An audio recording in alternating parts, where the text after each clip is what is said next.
What's up guys, Travels here, and today we're going to be talking about the Doom Raid, the Dados, and the 1.1s, kind of the key components for each individual section, show you some 3-man one-shots, some 4-man one-shots, kind of the minimum of what you can get through it with.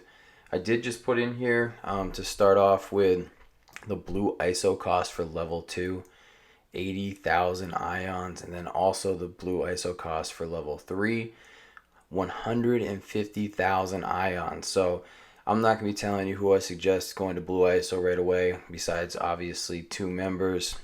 We're going to talk more about the Green Iso5, some of the mistakes that I've made, and then kind of the minimum requirements that you could potentially do to get through some of these nodes, obviously very dependent on what lane you're in. We're going to be talking about this infographic. As always, please leave a like, comment, subscribe. Feel free to swing through the Discord. Special shout out to Punk. Punk, thanks for the infographic. I'll put the link to his Discord as well in the description, so feel free to swing through there. You can find the infographic in either Discord. What's up, Captain Sam? Where'd you come from? Anyways, first off, we're going to start with the skill nodes. This first video is just going to be Kestrel soloing the first node of skill. I had heard that this could be done. I've seen people do this with just Night Nurse, but the obvious choice for your Blueiso, I think everyone's talking about, is Doom and Kestrel, and this is exactly why. Kestrel can solo the first skill node. She provides a ton of damage. I'm not going to talk too much into what the ISO should be on Kestrel. I originally started her with an L4 Raider, and then I moved her to an L5 Striker. Now she's a Blueiso 1 Striker. I think she can do this without being Blueiso as well. At a 5 red, 6 or 7 yellow, she's capable of the solo on this. What's most important on the skill nodes is who you're going to build around Kestrel.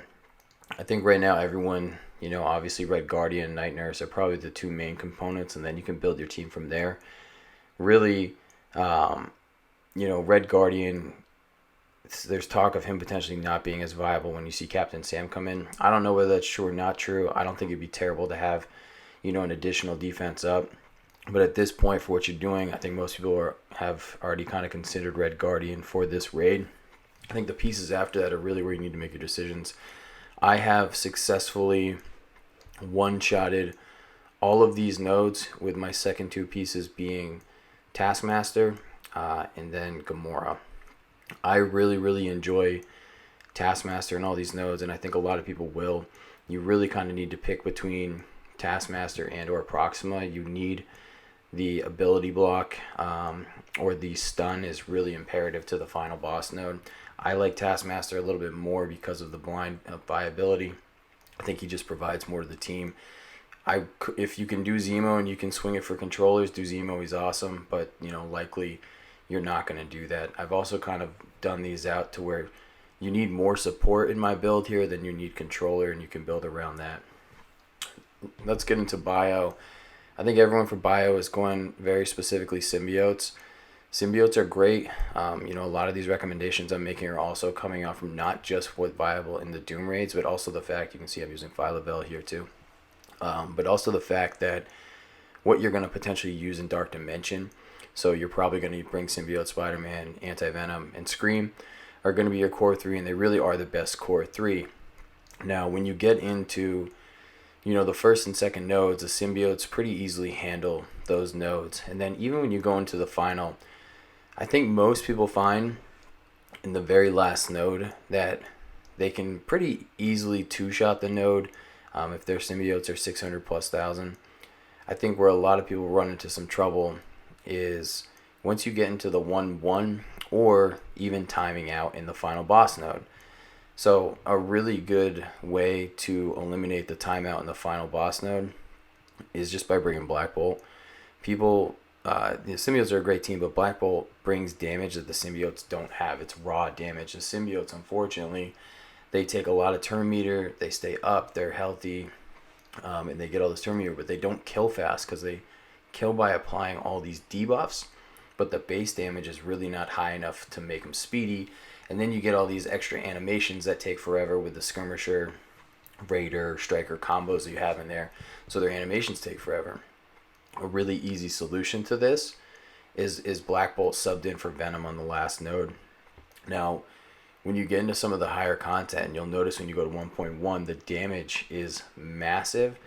And, some people are talking about 3 and 4 shotting the boss node on 1.1 with the symbiotes, or just not even being able to do it anyways. When you get into 1.1, and we do have some testing on this done as is, Black Bolt and Yo-Yo can provide a lot here. Yo-Yo being able to provide an offense down really helps you with that 75% damage increase. And then Black Bolt's going to be able to provide the damage you need to get them sped up faster. You will likely remove Carnage and Venom and run that team. That team can get you through all 3 of those nodes. If you do the Yo-Yo Black Bolt, I've seen someone do that for the 1.1 and then, bring their full symbiotes back in for the second run. You can actually just still use that full Yo-Yo Black Bolt as long as you have them built enough to run through the boss node. So, my recommendation for the bio right now, and again, all my recommendations are essentially to get your green ISO to where you need it to. But, don't go too crazy yet on the 4th and 5th because we might not even have all the solutions that we actually are going to get for some of these nodes. But the 3 core symbiotes, then added from there. Tech node, I'm going to show you a couple different things. I have 3 manned the tech nodes, the 1st, 2nd, and 3rd node. I haven't one-shot the tech boss with 3. I know some people that are really close to one-shotting, but they're not dying. This is really upsetting to me on the tech nodes. Scopely, if you're listening, I doubt you are. But if you are listening, the very first day I did bring up Yellow Jacket and Ghost just to have 5 to be able to complete my lane because I was running 100% Doom. For those of you that don't know, I was in a top 6 raid alliance for a really long time for the last 4 or 5 months, and I've made a switch to the Damned, which we are not 100%. I'm sure we could if we really wanted to, but the rewards are really not worth it. So you'll see some gameplay here with Nebula. I have some gameplay with Yellow Jacket and Ghost. I have gameplay with just the 3-man team. Tech, the most important pieces are going to be Kestrel, Doom, and Doc Ock. Doc Ock has a lot of flexibility in heals. He gives you an additional member to your team to soak some hits. He also does flips and extends debuffs, something very similar to what Ghost does, and kind of why Ghost is not as relevant. I'm a little annoyed that I brought Ghost up, if you couldn't tell, but the reason why it's really frustrating to me is because I don't think she fits the solution when you get into the 1.1s. The core 3 being Kestrel, Doom, and Doc. I think after that, you likely are going to want Shuri. Shuri is really important for the early defense up, and when you get into the 1.1s, I think you're going to want the defense up and the energy. A lot of people talk about Minerva. I have her on the guide, but honestly, I wouldn't really suggest her because I think she's going to fade out. The reason why she's in there is because of the fact that you probably used her in Dark Dimension, so you probably have her somewhere relatively close.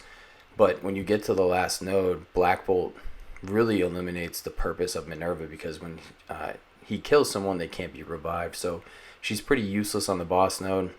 A lot of people like to use Falcon on that boss node for an easy one-shot. His speed is great, and the speed will scale because he gives speed up. That doesn't matter. That's more of a kit-based character.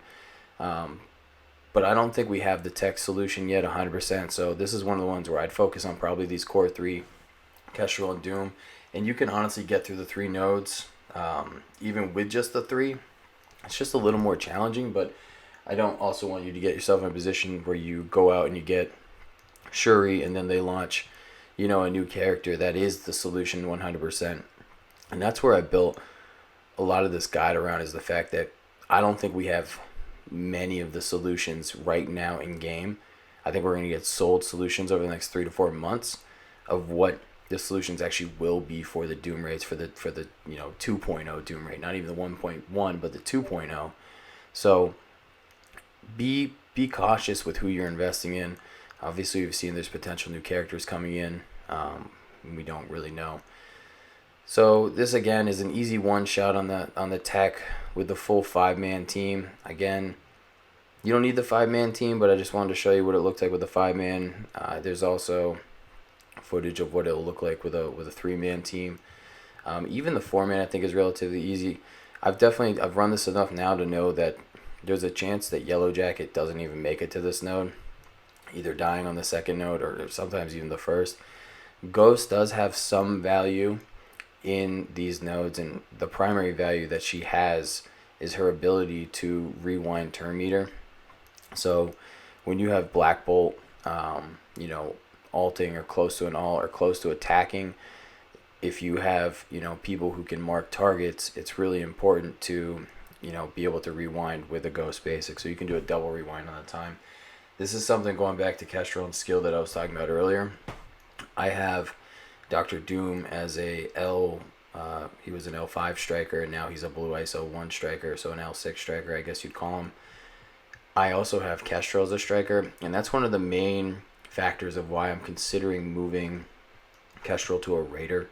I have no one on my skill team that is marking targets right now, and I think it would be imperative as progression moves on to have someone who actually marks targets. So something you really need to keep in mind here is who's going to be marking your targets as you build a team. So Kestrel's in 2 of my teams as a striker. Doom's in 2 of my teams as a striker. It makes it a little more complicated. I think a lot of people push for Kestrel as a striker for the damage and the pings, but her kit can work very well as a Raider because she does hit multiple targets in almost all of her attacks minus her ultimate. Her basic is hitting multiple attacks. Her passive or her special is hitting multiple targets. I do know people with a L5 Raider on Kestrel, and it works just fine for them. And honestly, I think I might make that switch. So I'm going to hold off on Blue Iso's on strike over her. I'm going to leave her as a striker for now. But I think as the content gets more challenging, I think I'm going to want someone marking more targets. And that might be her, because I don't think what you're seeing now for my tech solution is going to be my tech solution. I think at some point Shuri's going to have to replace one of these characters, and then potentially even, someone else who we get sold. So, take a lot of this with a grain of salt. This is a solution for now. It doesn't mean in, 3 or 4 months it'll still be a solution. And obviously there's potential for changes to happen, in the next blog post. So kind of, keep an eye out on what's changing, what's moving. This is more of just an intermediate guide to understand the direction to go in as of now. And this could change at any point in time. This is, as you can see, pretty casual. I'm never in any real chance of dying here. This is nothing super spectacular watching these 5 take this down, but it is an easy one-shot daily, which is nice. When we get into the 3-man, the 3-man is a lot harder, and a lot of this comes down to knowing your rotations, and that's really the whole thing with Doom Raid. I've gotten the skill nodes down to a one-shot daily on all the nodes. The bio nodes can be one-shot daily. Every node now at this point can be one-shot daily. It's all about knowing your rotations and your abilities and them aligning. So as you make progress, you'll find sometimes that you upgrade someone and you're no longer able to one-shot a node. It's because your cooldowns are off and your rotations are off because you killed someone a little bit faster than you used to kill them. So then you don't have that Doom ult available when you normally would. So keep that in mind as you're changing your characters and upgrading your characters. It is possible to lose progress because you don't understand your rotations anymore. So really important. Again, there's Ghost. Ghost isn't terrible. People have asked if they should take her up to L5. My answer's been no so far. I haven't seen anything out of her that would say, yes, you should take her. The synergy is just okay with the team. She's got some villain tech synergy. But there's nothing that stands out to me of like, yes, 100% you need Ghost. I was really hoping Yellow Jacket and Ghost would perform much stronger together, and the damage from Yellow Jacket even at 6 reds really doesn't hold up. So would not suggest either one of those characters, but you can do them if you're in a pinch and you need them. So this is going to be some just footage of Nebula. I did do Nebula as well. Again, I'm not suggesting you bring Nebula. I just think some people want to see what she can do. She survives. She doesn't die. I've used her to go through most of the raid, but she really doesn't do anything impactful. She doesn't really bring anything to the team. She's a little fast, so she can help ping people down. But Nebula, people are going to bring up their Infinity Watch just for Infinity Watch, but beyond that, Nebula is pretty much useless. You can see her run through. She's got an evade, so she's kind of protected. she's almost comparable to Yellow. As much as it's painful to say, she's almost as comparable to Yellow Jacket. She's gonna be completely useless in the 1.1. She's gonna die. So outside of doing this for Arena, I wouldn't make this investment. And you're gonna see a lot of people who have some of these kind of crazy investments. Don't follow these crazy investments unless you're willing to crack in on ISOs and ions because it's expensive. Here's a 3-man. Obviously, you're going to use this positioning. You want Doc to give deflects to both of them. The breakdown is still pretty much the same. You're going to go through, kind of target that corner. I have my ability set up perfectly, so he goes and does a special. I can then go and flip. You're going to want that to happen. You're going to get the retaliation of the ult from Falcon, and I have my ult up ready to go. So ult ready for Doc Ock turn 1, ult ready for Doom turn 1. Imperative to this matchup, you're going to have Doom dead right here before he goes. And this is big. I have in my channel videos on the skill one-shots and the skill lane, more videos of those with Gamora. Check those out. And the reason why the Doom is really not an issue in the beginning, you'll see when Kestrel pings Doom below that 50% threshold, he doesn't get the energy and speed. So you got to learn that timing on your rotation of who you can hit with who to get that ping to bring them down so you don't end up losing because Doom gets an ult off. So important to know that information and learn that as you go through. Put more D down. This is pretty much all self-explanatory from here. You want to kill this rescue a little faster. I was a little slow on this. This all kind of falls apart at the end for me here, which is fine. If you get to about this point right here and then your lane mate also only has these 3 characters, they'll be able to clean this up. And that's kind of, the position I'm taking with the Doom Raid guide, right? If you can get these core 3 in each section, you can get far enough with just those 3 members to do 100% on Doom Raids. It's going to cost you cores regardless to do it energy-wise, and it might even cost you an extra turn or 2, but you can do it with these teams. My Mutant recommendations have not changed in 4 months. I see people recommending the X Factor. I do not recommend the X Factor. I recommend the Axemen.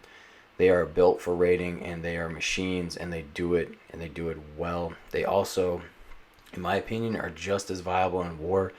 My Axemen can throw massive punch-ups on teams. My X Factor I can use on a Black Order, I can use on a Wave 1. I can use my Axemen on all the same teams. Axemen are a pretty good counter to Doom teams as well. I have been heavily invested in Axemen the entire time, and I'm not changing that recommendation. I will say I do have alternate solutions on my channel. They're from the old Doom raids, but they still hold true to this day. You need the 3-piece. You need Bishop. You need Beast. You need Jubilee. I would go first for those to L5. A lot of people brought Sinister to Dark Dimension 4. Sinister is not a bad fit, and the reason why, and you can do this without the X Factor members, is when you go to the final boss node, and I have this on my channel, you can use the 3-piece and then use Sinister and clone Dr. Doom. The most important part of doing that is you need to have Jubilee's ult ready to stun Black Bolt and put the slows down. So Axemen first, you can then obviously use Sinister as a 5th. Iceman is super important. I think people neglect that, but his passive reduces damage. You're going to want him in the 1.1, so just do Iceman now. This is a 4-man on Mystic. It's a 1-shot on the boss node. This is important when you're doing the 1-shots. We're not going to use the ult here. We don't have a spread from Hela. So you're going to wait for the turns to go through, let her use her special, and you need to have the ult ready from Ebony Maw as well to slow down Doom after these turns. You're going to place the 2-turn ability block on Dr. Doom, and then you're going to use the Ebony Maw ult, and then you're going to ult with Doom, and then it's all history from there. The core pieces that I'm going to talk about that I would use for the Mystic lane is Dr. Doom. Obviously, you're already going to have him done. People might disagree with Thanos and Ebony Maw, but here are my thoughts with Thanos and Ebony Maw. Thanos is really your only tank or protector that you have at all within the Mystic. People think he's slow, he's outdated, his stats are weak, and you're absolutely correct, they are. I have Thanos. I was using him very heavily in U7 as my protector, as many were. And the first actual ISO investment I made in Thanos was to bring him to an L5 protector, or fortifier, sorry. So I already have him at an L5 fortifier. I'm not using him as a fortifier here. I have him as a healer. I made that change for Dark Dimension 4. I actually have put Blueiso fortifier on Thanos, and I will, for the 1.1s, bring him to an L3 fortifier and do that testing. So stay subscribed to the channel, check in on the videos as we get into the 1.1s and start doing some guides and infos for those. But Thanos still has incredibly high resistance as a tank. He gets speed on the turn from Maw, so he gets the taunt up quick. So he has a quick taunt, and he's a battery. And the most important part of him being a battery is there's really no healing on this team besides Doctor Doom. So the battery means that Ebony Maw gets to ult more, which means you get more turn meter, more slows, and more health steal back on the other side. When it comes to fifths, I think, or fourths, sorry, I think most people have already invested in Silver Surfer. Surfer is a great option. He's awesome. A lot of people like Hela, and I have nothing against Hela either. The problem with Hela is she's a controller, and you already have a lot of controllers that you want to do. If you actually do the math on here, you can see that the way I've designed the core 3 for everyone is you'd have 5 support characters and 4 controllers. So you do actually have some room left for controllers, which is nice. I think when a lot of people saw the requirements, they were like, oh no, we're going to have to do 1,000 controllers. I can never make it. It's actually not the case. You've probably already done a lot of the controllers. And there's actually, in the core 3, there's more supporting toons than controllers. But definitely farm your controllers and your supporting characters, because they're the biggest kind of bottleneck when it comes to the Doom raids and the ISOs. So Surfer can be a 4th, Hela can be a 4th. As you can see, Surfer allows you to do this as a 4-man. I am semi-confident that as the 3-piece, you can probably get to about the final node and whittle it down. You're probably going to want 4 here, one way or the other. But you can do it with less, and that's kind of the makeup of the whole guide is potentially being able to do a lot of this with the 3-piece. The big question mark is Adam Warlock. I think Adam Warlock and Silver Surfer bring a lot of similarities to the table. So if you have Surfer, I wouldn't go Warlock. If you have Warlock, I probably wouldn't go Surfer. And then I'd use Hela in there for the spreads. And she also is great for turn meter disrupts and some other pieces. And then as a raider, she can mark your targets too. I don't have anyone marking targets here again, so a lot of my setup that I did ahead of time was rushed because we needed 5 toons, all at Iso5, so I did it mathematically with what I had to be able to get 5 toons in each section. And it's not the best solution, so I think the better solutions are to have Hela as a raider, get some targets marked, and then get additional hits with the vulnerable. There are some people that use Mordo. I never used Mordo. I did see Mordo able to one-shot the boss nodes prior, and you see Ghost Rider as well prior to any of the changes. So if you're not through Dark Dimension yet and you don't have Doctor Doom, you can sub in Mordo. He's certainly not my first recommendation, and probably my last. If I would, I probably honestly wouldn't even recommend him, but if you've already built him and you have him, he's someone that you can use. Again, thank you for stopping by and watching the video. Please like, subscribe, comment. If you guys want to grab the infographic, swing through the Discord. You can pick it up there. If you have any questions, feel free to ask some questions. And again, thank you, Punk, for the info. Appreciate it.